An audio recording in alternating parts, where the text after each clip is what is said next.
Hi friends, Jain tutorials में आपका स्वागत है। आज मैं आपके लिए एक नया क्वेश्चन लेके आया हूं, ठीक है, जिसके अंदर क्वेश्चन ये आपका दिया हुआ है कि एक ट्राइंगल है, ट्राइंगल ए बी सी, जो कि राइट एंगल है एंगल बी पे, ठीक है, एंड डी और ई ये दो पॉइंट्स हैं जो कि बीसी को ट्राइसेक्ट कर रहे हैं। ट्राइसेक्ट का मतलब हो गया कि that is given BD is equal to DE is equal to EC. तो ये इसको डी और ई जो है इस ट्रायंगल को, इस बीसी लाइन को ट्राइसेक्ट कर रहे हैं। तो हमको यहां पर प्रूफ करना है कि 8 AE का square is equal to 3 AC का स्क्वायर प्लस 5 AD का स्क्वायर। ठीक है, तो हमको अगर ये चीज प्रूफ कर दी है, तो जैसे कि पहले की मैंने कई सारी वीडियोस में आपको बताया हुआ है कि प्रूफिंग वाला अगर कोई भी क्वेश्चन आता है तो उसमें सबसे बेसिक क्या होता है, हमको जो जो चीजें दी हुई है जो हमको प्रूफ करना है, जैसे A square, AC square, AD square, तो अपने को वर्किंग जो करनी है वो वर्किंग सिर्फ और सिर्फ हमको इसीलिए करनी है कि जो चीज मुझे दिया हुआ है मैं वो निकाल सकूं। तो अब इसकी वर्किंग हम कैसे करेंगे? तो सबसे पहले हम क्या करेंगे, हम निकालेंगे ए का स्क्वायर। तो अब पाइथागोरस थ्योरम लगा ले। पाइथागोरस थ्योरम लगा के ट्रायंगल ए ई बी, कौन सा ट्रायंगल लेंगे हम? In triangle A E B हमारा क्या बन जाता है पाइथागोरस थ्योरम से? ए ई का square is equal to A B का स्क्वायर प्लस बी ई का स्क्वायर। करेक्ट, ये चीज मेरी बन गई। अब ए बी का स्क्वायर प्लस बी का square is equal to A का स्क्वायर मेरा निकल गया। अब मुझे यहां पर ए का स्क्वायर आ गया, अब मुझे चाहिए एसी का स्क्वायर। तो हमारा एक फॉर्मूला है जिसके अंदर ये पाइथागोरस थ्योरम अगर मैं इस ट्राइंगल में लेता हूं, in triangle A B C, तो मेरा क्या बन जाएगा? ट्राइंगल ए बी सी में अगर मैं लूंगा तो मेरा बन जाएगा AC का square is equal to AB का स्क्वायर प्लस BC का स्क्वायर। क्लियर है? तीसरा ट्राइंगल हम ले लेते हैं, इन ट्राइंगल ADB। अब ADB ट्राइंगल में अगर मैं लूंगा तो यहां पर पाइथागोरस मेरा क्या लग जाएगा? AD का square is equal to AB का स्क्वायर प्लस BD का स्क्वायर। तो ये तीनों चीजें मेरे सामने आ गई, दैट इज ए का स्क्वायर भी आ गया, AC का स्क्वायर भी आ गया, AD का स्क्वायर भी आ गया। अब हमको इनको अरेंज करना है इस तरीके से कि हम ये सॉल्यूशन निकाल सकें। तो हम सबसे पहले क्या करेंगे, AC का square is equal to AB square plus BC square दे रखा है, ठीक है। तो इसको मैं अगर आगे सॉल्व करूंगा तो ये हो जाएगा AC का स्क्वायर माइनस BC का square is equal to AB का स्क्वायर हो गया। तो AB स्क्वायर की मेरी वैल्यू निकल गई, that is what? AC square minus BC square.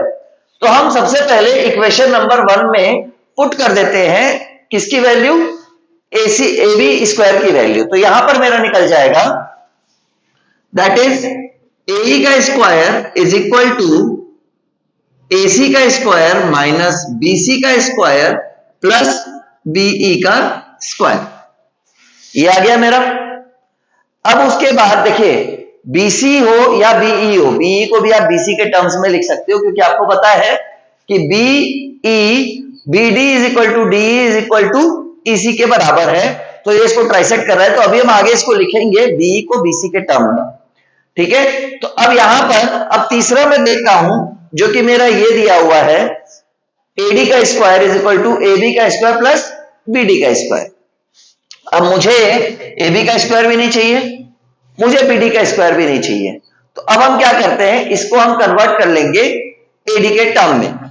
तो यहां पर जब मैंने इसको सॉल्व किया तो ये मेरा आगे बन गया AE का square is equal to AC का स्क्वायर माइनस BC का स्क्वायर प्लस, अब BE को मैं क्या लिख सकता हूं, क्योंकि मुझे पता है BE is equal to BD plus DE, sorry.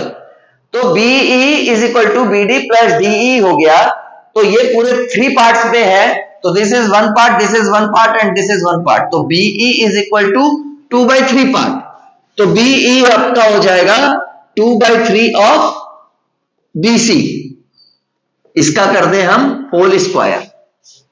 तो ये बन गया AE का square is equal to AC का स्क्वायर माइनस BC का स्क्वायर प्लस 4/9 BC का स्क्वायर।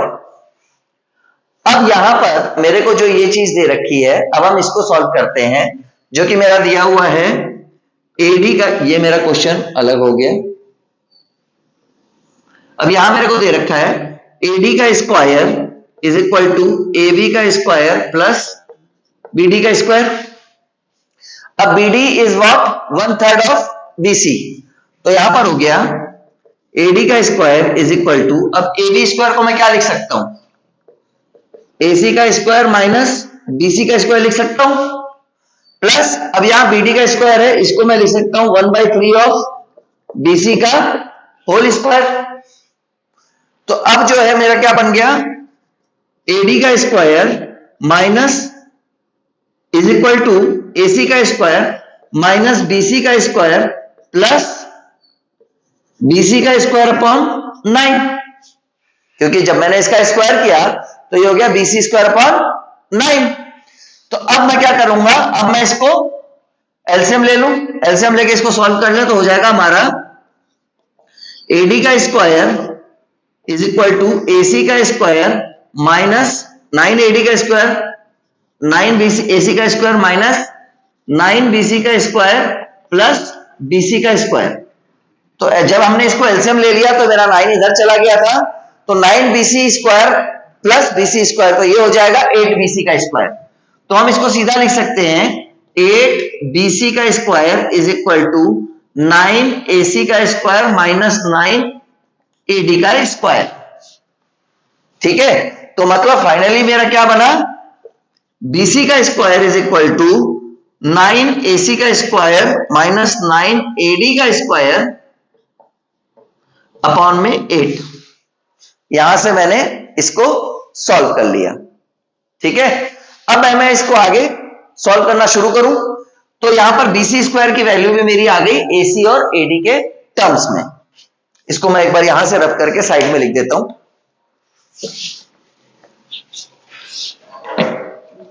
तो दैट इज इक्वल टू आपका बन गया BC का square is equal to 9AC का स्क्वायर माइनस 9AD का स्क्वायर अपॉन में 8।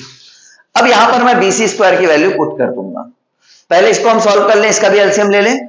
इसका जब मैंने एलसीएम लिया तो बन गया 9AE का square is equal to 9AC का स्क्वायर माइनस 9BC का स्क्वायर प्लस 4BC का स्क्वायर। तो यहां पर जब हमने इसको सॉल्व किया तो हो गया 9AE का square is equal to 9AC का स्क्वायर माइनस, अब यहां पर हम क्या करेंगे, 9BC स्क्वायर है 4BC स्क्वायर है, तो हो गया माइनस 5BC का स्क्वायर। अब यहां पर BC की ये जो वैल्यू है BC स्क्वायर की हम यहां पर पुट कर देंगे। तो ये मेरा बन गया 9AE का square is equal to 9AC का स्क्वायर माइनस 5 इंटू, ये बन गया आपका 9AC का स्क्वायर माइनस 9AD का स्क्वायर अपॉन में 8। अगेन हम इसका एलसीएम ले लें और इसको इससे मल्टीप्लाई भी कर देंगे। तो हमारा नेक्स्ट स्टेप हो जाएगा, ये एलसीएम लिया तो ये भी 8 से मल्टीप्लाई हो जाएगा और ये भी 8 से मल्टीप्लाई हो जाएगा, ये 8 इधर आ जाएगा। तो दैट इज 72AE का square is equal to 72AC का स्क्वायर माइनस 9 5 जा 45AC का स्क्वायर माइनस, ये कितना हो गया आपका 9 5 जा 45 प्लस 45AD का स्क्वायर, ये बन गया आपका, क्योंकि माइनस 5 इंटू माइनस 9 प्लस 45। अब हमने इसको सॉल्व कर लिया तो हो गया 72AE का square is equal to 72AC square minus 45, तो ये बन गया 27AC का स्क्वायर प्लस 45AD का स्क्वायर। अब इन सबको हम 9 से डिवाइड कर लेते हैं। तो जब 9 से इसको डिवाइड किया, dividing by 9 on both side, तो ये बन गया मेरा 8AE का square is equal to 3AC का स्क्वायर प्लस 5AD का square. That is the final answer, hence proved. तो ये चीज आप देख सकते हैं कि हमने इसको पूरा सॉल्व करके ये चीज मुझे निकालना था, ये हमने इसको यहां पर प्रूफ कर लिया। ऐसे और भी कई सारे क्वेश्चंस हैं जो कि आप मेरे अगले कुछ वीडियोस में देख सकते हैं, और पीछे भी कई सारे क्वेश्चंस मैंने किए हुए हैं। तो अगर इसमें और कोई डाउट हो या किसी को कुछ पूछना हो तो आप मुझे कमेंट कर सकते हैं, और बाकी मैं आपको और वीडियोस देता रहूंगा। For the liking and subscribing, thank you very much.